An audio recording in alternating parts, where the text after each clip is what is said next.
Good afternoon, everybody. Thanks for joining me today. We're going to be doing something a little different today.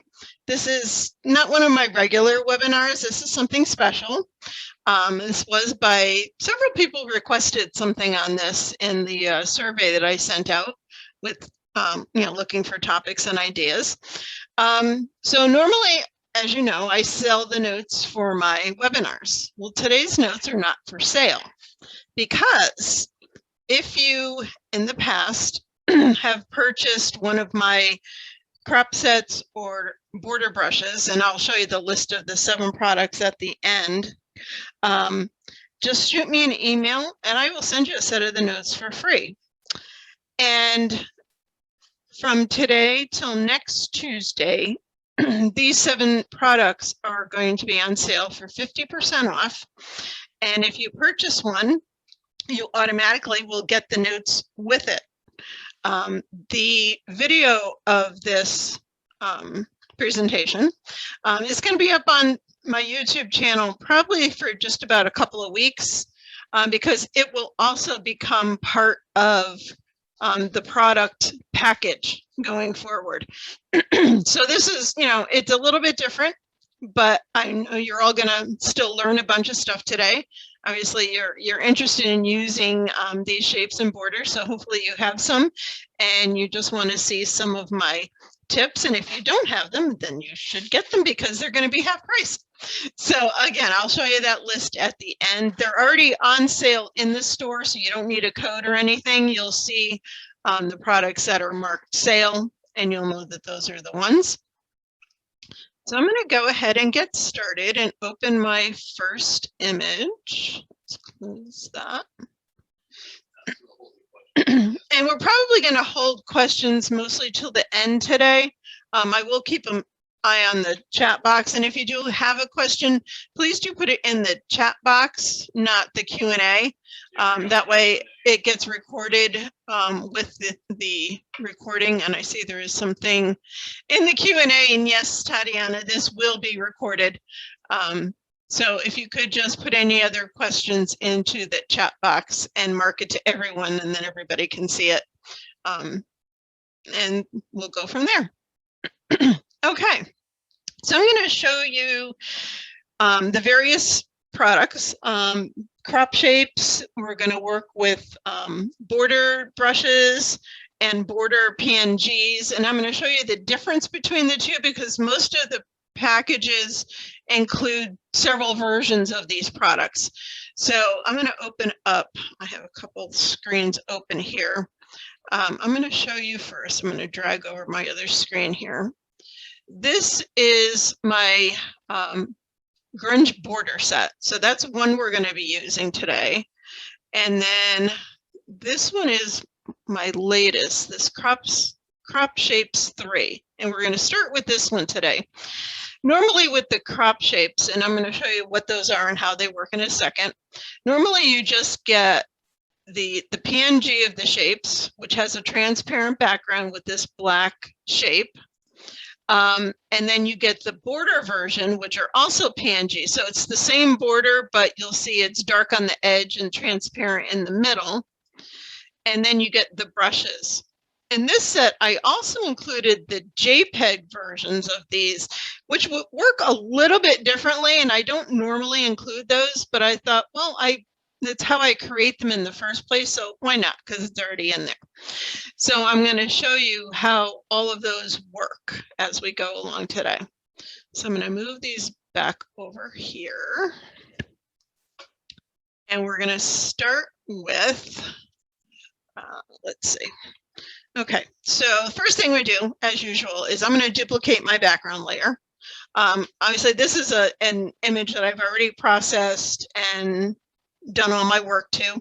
If you had a layered file here, if you had just finished processing this and had a bunch of different layers, you would want to save that file to keep your layers.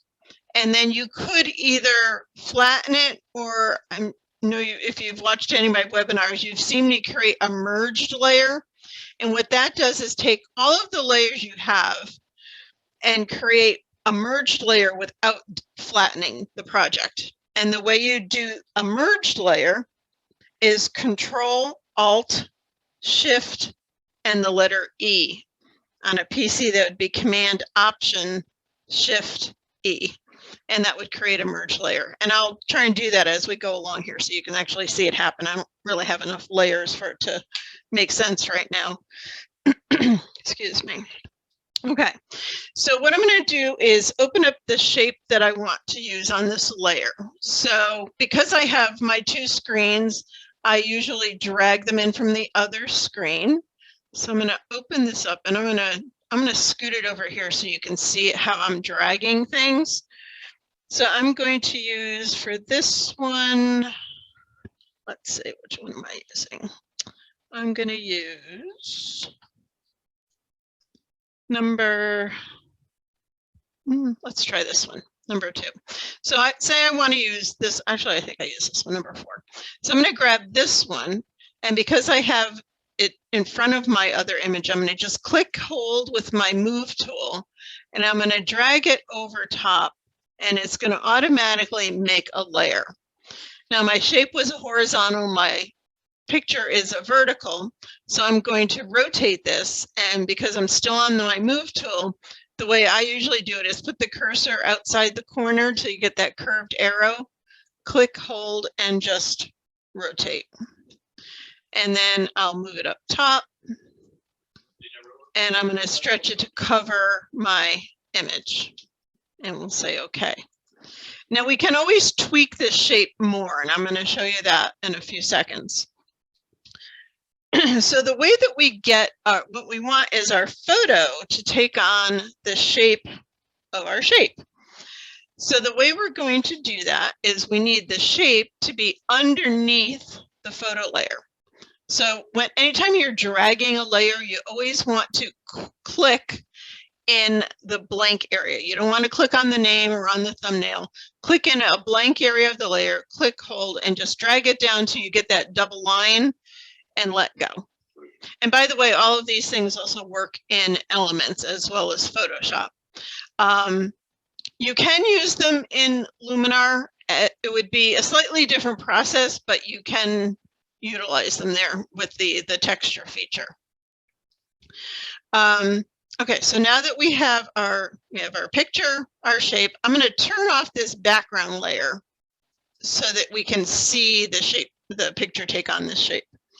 So now I want to clip my shape, clip my photo to my shape. So I want to highlight this layer, and as most things in Photoshop, there's more than one way to do it. The keyboard shortcut is Control-Alt-G for grouping. It would be Command-Option-G on a Mac. Or the other way you can do it is if you just hold down the Alt or Option key and put your cursor between the two layers till you get that little symbol, and then click right there, and it will do the same thing. So now you can see our photo has taken on that shape. And then that will let us add a color or a texture or something else in the background, which we'll do in a second. Okay, so I'm flipping through the notes, which the notes are very extensive this time because I've got lots of screenshots in here, so they're like 16 pages long. So what we want to do now is I want to put a color behind this layer. So we don't want to add the layer on top of our photo. We want to add it under our shape because we want the color to be in the background. So I'm going to select this background layer because anytime you add a new layer, it always adds above your currently active layer. And then just click on the new blank layer icon. And now I have a transparent layer that I can fill with color. So I'm going to click on my foreground color picker. And for this one, when I was playing around, I selected the color of the background and then just went darker. And the number I ended up with is 545E61. And you could always change this as well. You're not locked into that color. And we'll say, okay. Now I want to just fill that layer with color, which you can always do under Edit, Fill. But there's certain things I like the keyboard shortcuts for because it's just faster. And to fill a layer with color, On a PC, it's Alt backspace. On a Mac, it's Option delete. So now you can see I filled that entire layer with color, but we're only seeing it around our shape because it's in the background. Now I want to add a little more dimension to this color. So I'm going to add a pattern layer on top of it and blend it. So it's similar to adding a texture, but these are part of Photoshop. So I'm going to click, I have mine docked over here, but if you don't have it on your tool panel, you'll just go to Window and come down to Patterns, and it will open up the box. And you can see I was playing earlier, so it remembers where I was at. I do like these artist surfaces for things like this. I also use these when I create a matte around an image in Photoshop. It adds that, you know, matte look to the color. So these are under the legacy patterns, and you kind of have to drill down a little to find the artist surfaces group. And this one that I like is a coarse weave. So I'm just going to click it, and these will automatically add its own layer, and you can see it even automatically clip that to our color. Now I want to make that scale a little bit bigger. So I'm going to just double click inside of this thumbnail on the layer, and that will open up the pattern fill box. And I'm going to scale this to around 200 to 250% because I know it's a larger image. So I want the pattern to be a little more in comparison with that shape. And this is something, you know, it'll depend on the size of your image and the resolution and that kind of stuff. And it's just trial and error. And you can always go back and double click it and open it again. And then we'll say, okay, we can close that. So now what we want to do, because it just looks like the black and white pattern is there instead of our color, just like when we work with textures, we're going to work with blending modes and opacities to make this show up. So I'm going to change my blending mode to, let's try soft light. Usually works pretty well with these. And then we can bring down the opacity a little bit. Because you want it to be there, but you don't want it to overpower the image as well. And then before I add the last step to this, I'm going to tweak this shape a little bit. So I'm going to go back to my shape layer, and I'm going to stretch this out a little more. So I'm holding down my shift key so I can unconstrain my proportions. And I'm just going to move these sides out a little bit more. And you can see I went outside the picture here, which is fine, to get it closer to the edge. So that looks good. I'm going to hit the check mark. And then the other thing you can do, if you don't like the way a shape happens to fall, like along her hair, maybe we don't want those like splatters of color there, you can take a brush and we're going to click to just a soft round brush, and not that big. We'll come way down with that, and make sure your foreground color is black. And what you're going to do is basically paint on the black shape. So we're going to just paint and take away some of that splattery kind of look there. And I don't want to get rid of all of it, but, you know, maybe just along her hair a little here. And a little bit over here. And it really depends on the kind of look that you're going for. And then the other thing you can do, if there's maybe not enough shape here, you wanted to extend a little further, you can take a different brush, and one that I like to use for this kind of stuff, and this is a Photoshop brush, under the dry media brushes, this chunky charcoal one. Make this a little bigger. Again, I'm painting with black because I'm still adding to this mask. I can just click a little bit around the edge here, and you can see it's adding to my shape. And you can do that wherever you like. So if you wanted to fill this in a little bit more, give it a little more, you know, jaggedy edge. And you could use different brushes. I just happen to pick this one because I kind of like the way that this one looks. And just go around it and, you know, finesse it to fit your subject. And then the last thing I like to do when I'm using shapes is to add a drop shadow so that it looks like it's set off of your background a little bit. It gives it that little bit of depth.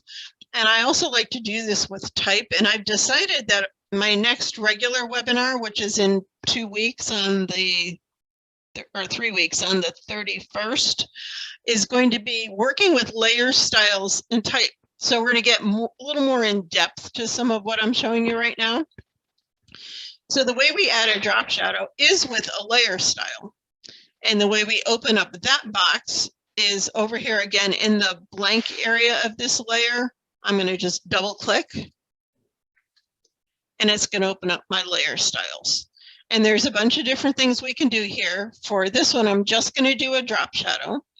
So I'm going to click that box, but you also have to make sure that you highlight that row. Anytime any of these things you're going to use, you've got to highlight the row so that you get the proper controls here in the center. And I like to use 135 degrees for my angle of light so that it's coming from the upper left to the lower right. And it's actually probably going to remember my settings because I was testing all these earlier. So I'm going to leave those settings there, but you would adjust them just by the distance is how far the shadow gets from the shape. You can see it moving. If you look at the bottom corner, it's going to spread it out farther. The spread is going to make it softer, but kind of spread it out softer and harder. And then the size is obviously just changing the size of it, which actually softens it as well. So you're just going to play around so you like the way it looks and then say, okay. And usually I leave the blending mode on multiply. And you can also adjust the opacity, which will control the darkness of it. And there you have it. And you can see it's given a lot more depth and dimension to that border. And if you decided you wanted to change that color again, you could always go back to your color layer, click back on your foreground color picker, choose something completely different. Let's go with, may not look good, but let's just try something different. I'm going to do my Alt backspace. And yeah, I don't really like that. But again, you can keep playing around and trying different things. And you may need to change then your opacity, like of the pattern fill. If you have a lighter color, you'd probably want that to be a little darker to show up a little more. But you can, you know, just finesse it until you get it to work with your shape. All right, so I'm going to go ahead and close this one. I'm going to do a similar thing on a different image. And then we're going to put some textures behind it. And I'm also going to show you how you can crop it after the fact. So I'm going to open up my image. And this one I'm dragging in is one of what I called from the set I called swash shapes, because they were just like brush strokes kind of shapes. And this one is one of my favorites out of that set. And I'm going to stretch this out. And again, I want this to fill this a little bit more. So I'm going to, and I forgot to duplicate my background, but that's okay. We can do that in a second. So I'm going to stretch this a little bit first. And about there.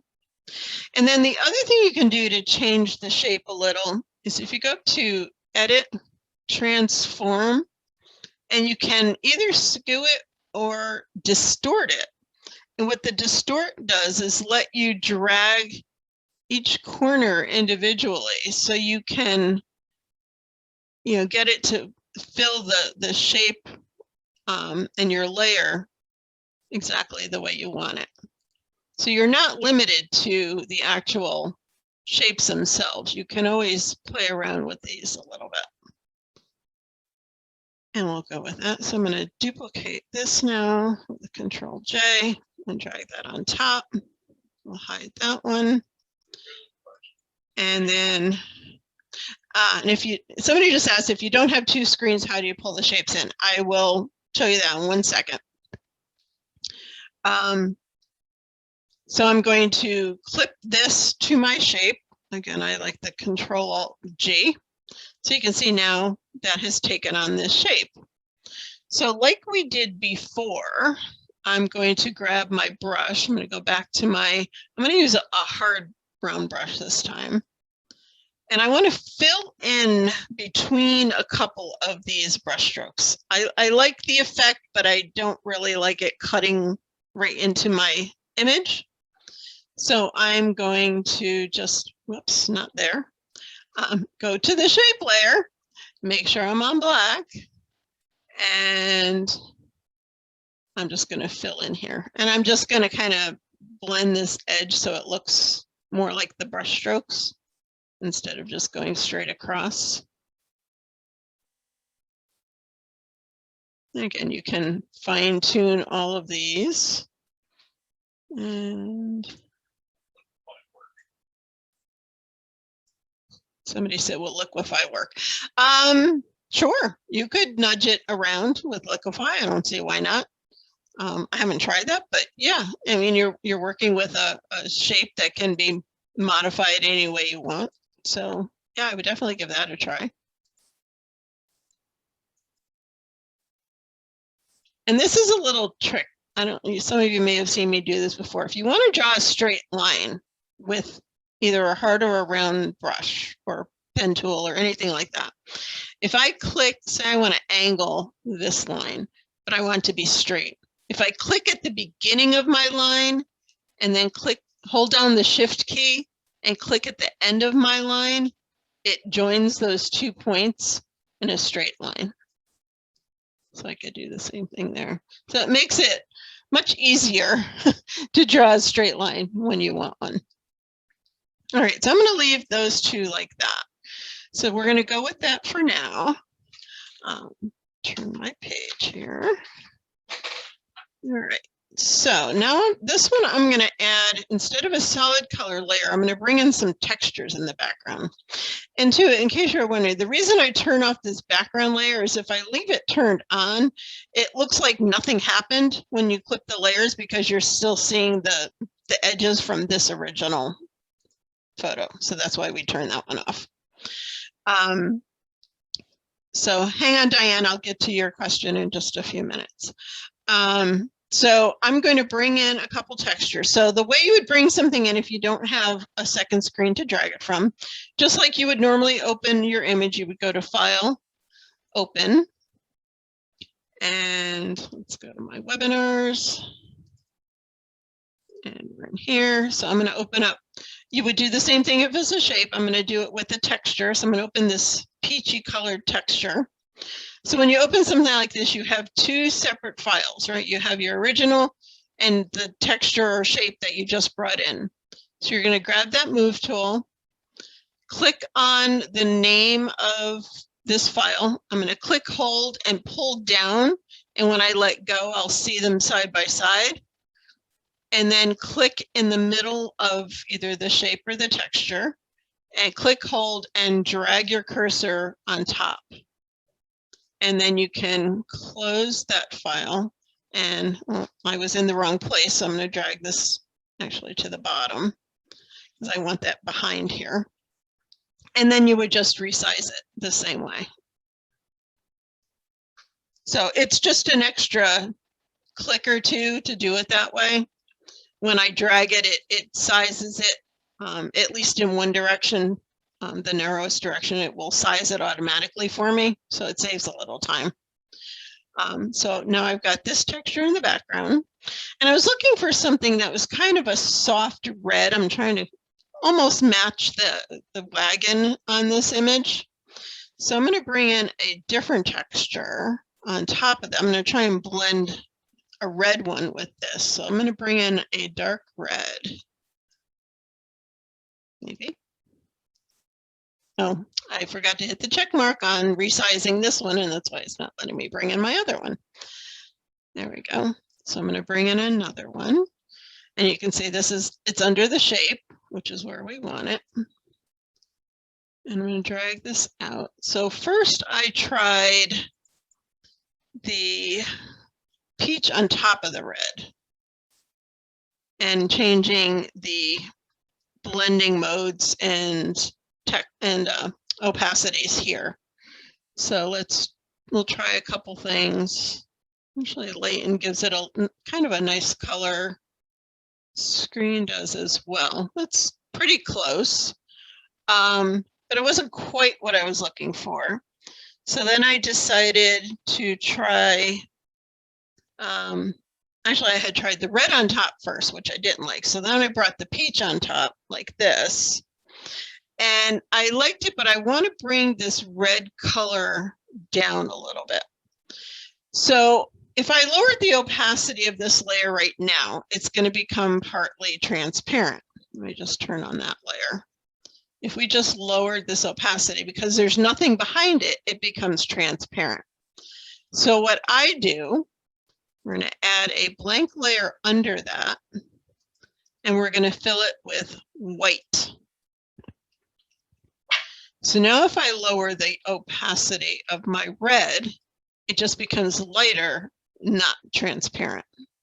So you'll see me do a lot of that when I'm doing texture work. So we can turn these back on. So now I'm going to play with blending these two together. And the way I ended up was I did the red at about 50% and changed the peach to soft light and brought that down about there. And that gave me more of the color I was looking for. It's not exactly that, but I just thought it coordinated better. But then when I got to this point, I'm like, okay, well, I like the wagon. I didn't really like this dead potted plant over here. It just didn't really add to it. So we can change the shape of things, but there's a couple things we want to keep in mind when we're doing these kind of after the fact. I wouldn't want to just crop it because number one, I would crop off part of my shape. And I also don't like to just crop textures because as you can see with these, they've kind of got a built-in vignette to the color. So if you cropped it, you're going to lose part of that. So what we're going to do is I'm going to unclip this layer. So if you put the cursor between the two, once you have it clipped, you'll see now it's got the line through the arrow. So that's going to unclip it. So it's like undo it, or you can do the Control-Alt-G again. So now I'm going to decide how I want to crop this. So temporarily, I'm going to bring my shape on top, and I'm going to make this the size I want my image to be. So I'm going to crop my image just outside of that. And then I'm going to bring my texture layers in to that same point. So you can see I'm making them all about the same. And if you want to turn off your layer here, you can kind of see that they're all lining up. So sometimes it's, turning layers on and off, moving things around just so you can see what you're doing. So now those are all lined up here. So now if I turn this on and I just grab my crop tool, I can crop to that spot and they'll all be, the textures will still be whole. So we're going to then bring our layer back down and re-clip it. And there you go. So that way we didn't lose any of that border on our textures and we didn't chop off the edge of our shape.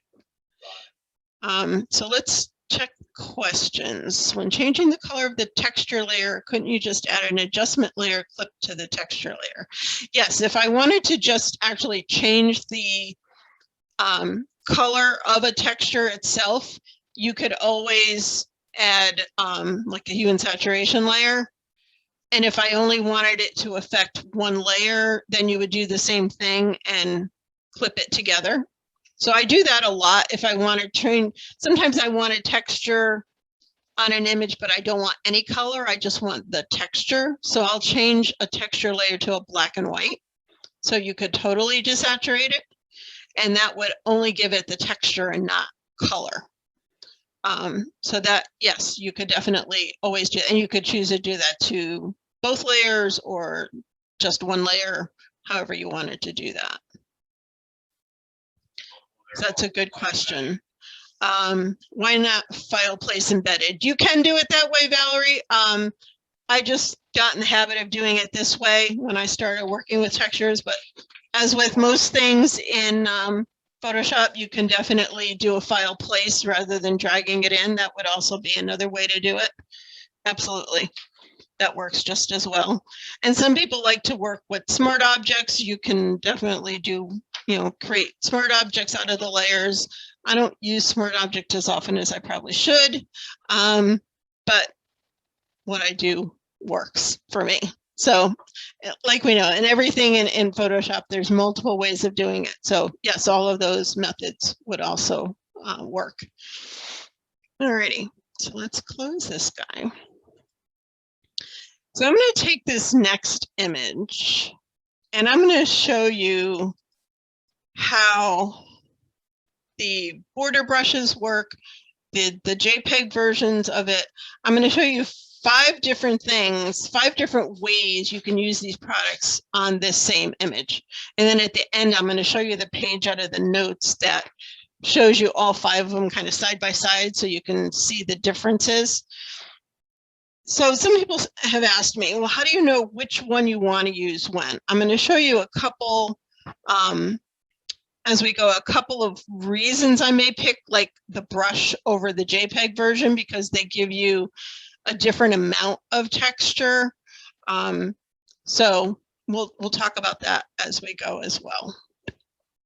All right, so the first thing I'm going to do with this one, for this one, we're going to use that version 3 still. We're working with this group, and I'm going to use, which one did I use in the notes? I used number 3. So we're going to bring this one in. I'm just going to drag it over, and we're going to size it. And I'm going to stretch this one out a little bit as well, because I want it to be a little bit closer to the edges than the actual texture goes. And then this one I decided, because there was kind of a lot going on in this corner, I think more than this side, I'm going to rotate it 180 degrees. So again, I'm just going to put that cursor up top, flip it around, and go there, and then we can move it a little. There we go. And you can also do edit, rotate. You definitely can do it other ways. I just find it easier to swing it around with the cursor. So for this one, and this is the oh, actually I used the wrong one. I grabbed the shape. That's not what I wanted to do yet. Let's get rid of that layer. I wanted the border version of this one. So let me go back over to my folder. Sorry, had the other group open. So we're going to go to the border brushes, which look the same, except they're the edges now. So I'm going to grab that same one and bring it in, and let's rotate it first, and then we'll stretch it out. And when you get kind of close to being square, if you hold down the Shift key, it'll kind of make it get nice and straight for you. It makes it a little bit easier when you're rotating things. Okay, that looks better. All right, so for this one, I used the PNG shape, the border. And I'm going to change my blending mode, because obviously I don't want it to be black, to soft light, and lower the opacity quite a bit. So I just wanted something, a little subtle border to this particular image. but I'm not going to close this file yet because I'm also going to, I want to erase just a little bit of that border where it's touching the head and the tail.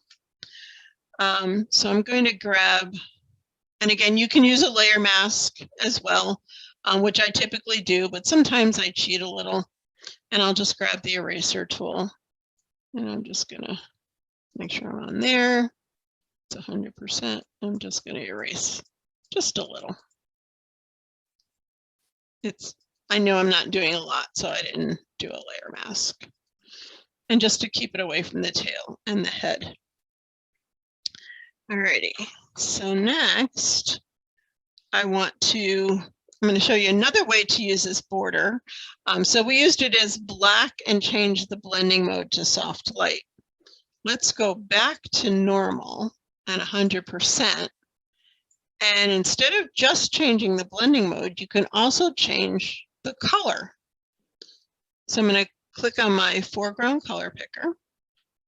And the color I chose was a darker version of the blue background. So 7B929F. Obviously, you wouldn't normally have the number. I wrote it down so that I could replicate what I did. Now, when we filled that solid layer behind the model shot and we did Alt backspace or Option delete, that filled the entire layer with color. In this case, we only want to fill the border with color. We want the transparent areas to stay transparent. So there's, again, a couple ways you can do that. Either you could click on the lock button and do your Alt backspace, or the other way you can do it is to just hold the Shift key when you do either the Alt backspace or the Option delete, and that will also keep the transparent pixels transparent. So you can see it's already lighter, and then you could reduce the effect even more by just bringing back the opacity as much as you wanted. So you can have it be something very subtle, and by changing the color, it let us get it even a little bit later than when we did the black version and just change the blending mode. So that's a couple different ways to use the border. So I'm going to get rid of that layer. Actually, let's just turn that one off for a second. So I'm going to go back into my folder. And this time I'm going to use the one that I don't normally give you, the JPEGs.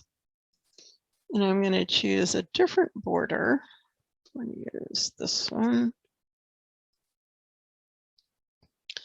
So instead of it being like the crop shape where you have the black shape with transparent, this is the JPEG version. So the background is white.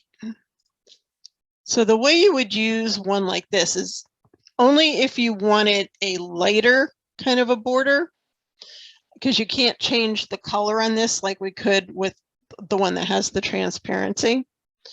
And the way we're going to make this blend is by changing our blending mode to screen, because what screen will do is anything that's black or dark is going to just disappear and the white is going to stay white. And then again, we can lower the opacity to bring back a little bit of the color. And because I want to get rid of the part over his head, I'm going to use my brush with black and paint more on that black shape. Or you could mask it, either way. But again, because I know I'm only doing a little bit, I can go ahead and just use a brush. So that's another way to create a very subtle border on an image. And you can see the areas here that are a little darker were more gray on our original color. I go back to normal. You'll see where they're darker here and it's a little lighter here. So that picks up those same tones once you've changed it to screen. So you'll keep that lighter and darker shades in there. So that's another way that you can utilize the products. And then we're going to do one of my grunge borders. Let's turn that one off. Go back over here. And this was that grunge border set. This one I came out with a while ago. I have grunge borders and grunge overlays. The overlays are a little less strong a border, but they work the same way. They have transparent backgrounds. And the one I used here was this sketchy frame. And I'm going to show you the difference between using this PNG. This one doesn't come with the JPEGs. I just have them in here because this is my working file. So you have the PNGs, and then I'm going to show you the difference between that and the brushes, because the brushes are the same, but you'll just apply it as a brush instead. And I'll show you the difference between the two. So let's stretch this one out. So before I even blend anything, I'm going to add the brush layer just so you can see the difference in how they look before you even modify them. So to add a brush, let's turn this one off. We want to add a blank layer above your image. And then I'm going to go to my brushes and click on my drop down. Now, if you don't have them loaded yet, which you, unless you've already purchased them, you wouldn't. The way to bring the brush set in is to go up to the gear wheel, click on import brushes, and then you'll go to the folder. You can see I have some stuff I've downloaded that I haven't brought in yet, but you would go to wherever you saved the unzipped file. Once everything comes as a zipped file, so you need to unzip it. And then, oops, that's not where I want to go. Let's go down to my things that are in the store. I'm going to go to my brush sets, grunge borders. So I'd go here, and your brushes will be an ABR file. All of mine are the ABR files. And you would just double click that, and it would add it here at the bottom of your brush list.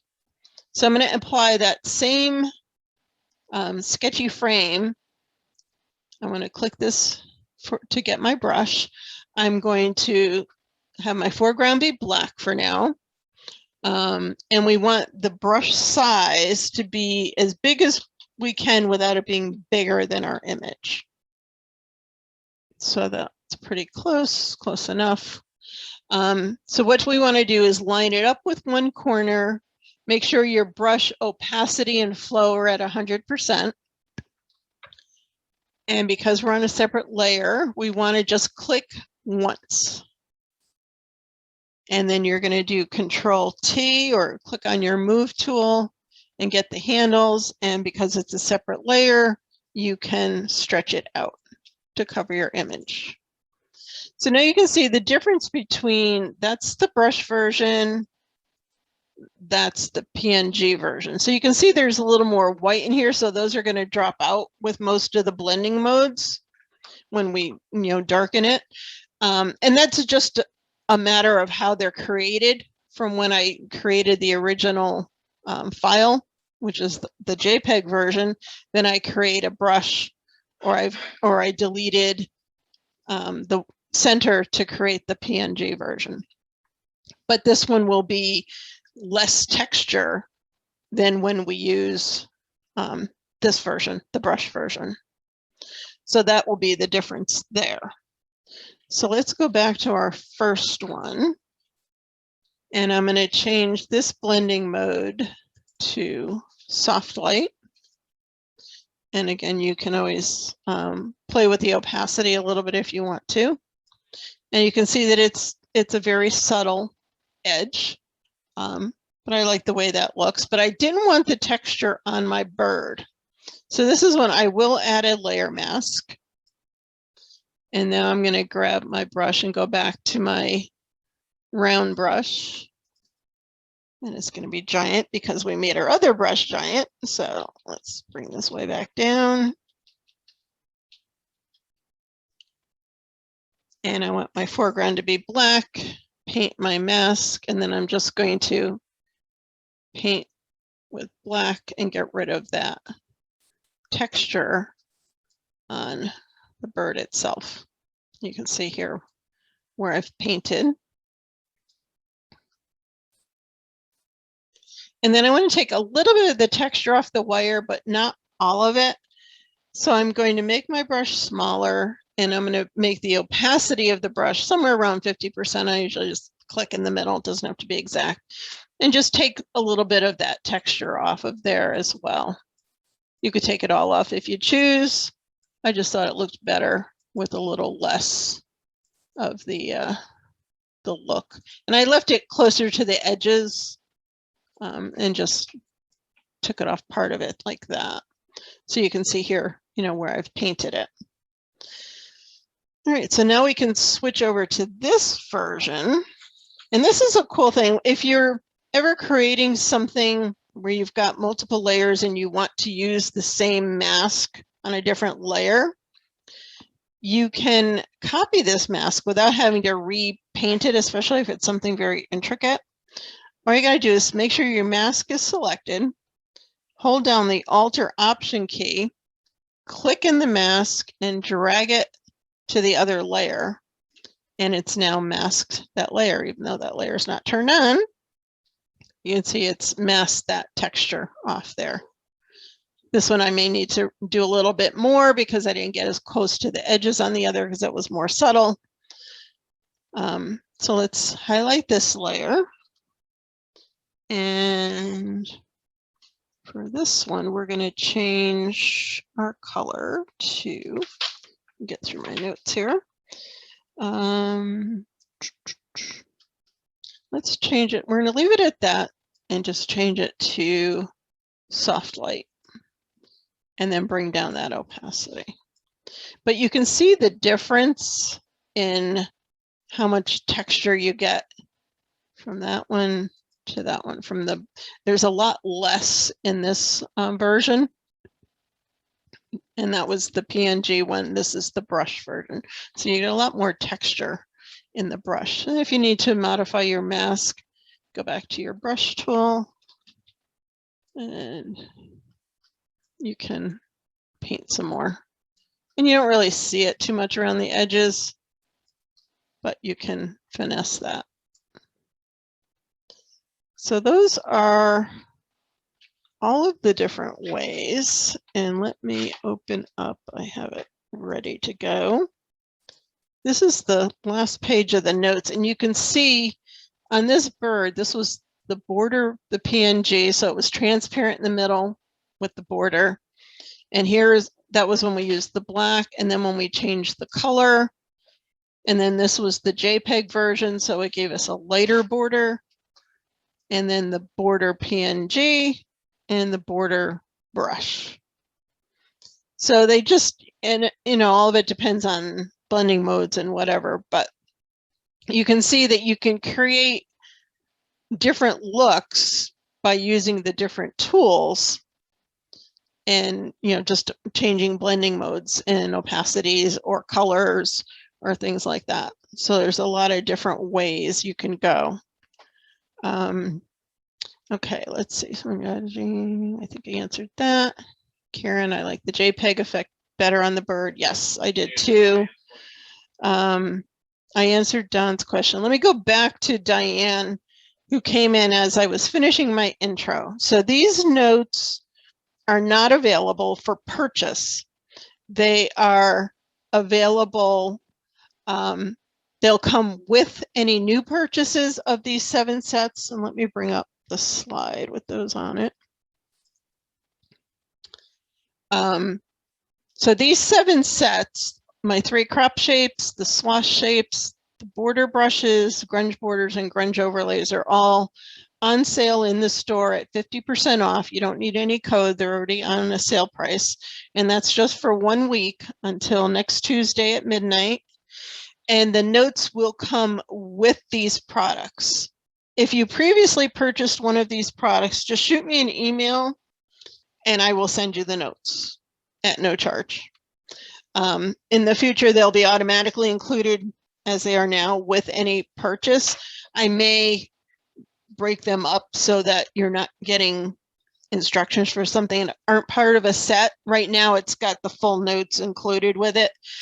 And when I I usually post all of my recordings on my YouTube channel.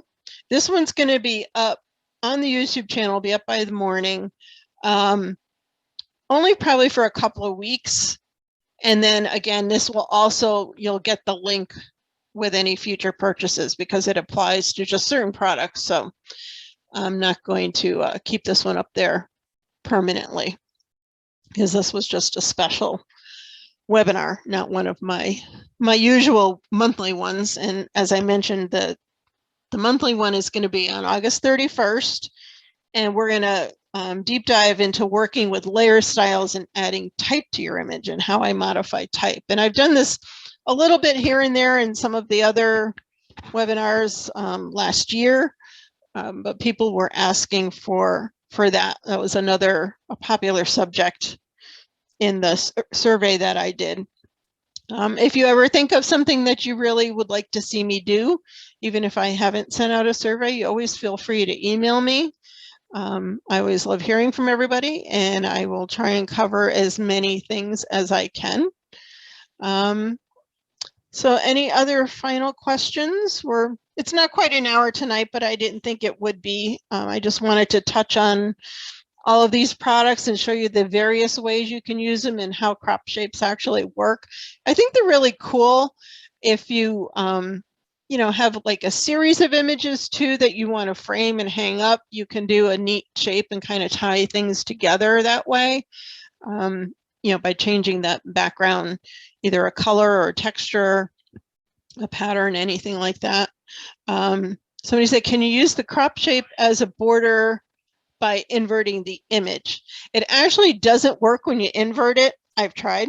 That's why when I sell these, I include the PNG version as well as the shape, the actual shape, because it's difficult to do that. Not difficult, but it's a few steps to do that. So you can't actually quickly do it yourself, but you get the different versions in all of the sets. So all of my crop shape sets come with both versions to make it easier for you guys. All righty. I think we got all of the questions. You're welcome to everybody who's saying thank you. I appreciate your being here. Again, you grab these, and I'll have all this info in Thursday's blog as well. And I'll talk to you all in a few weeks. Thank you.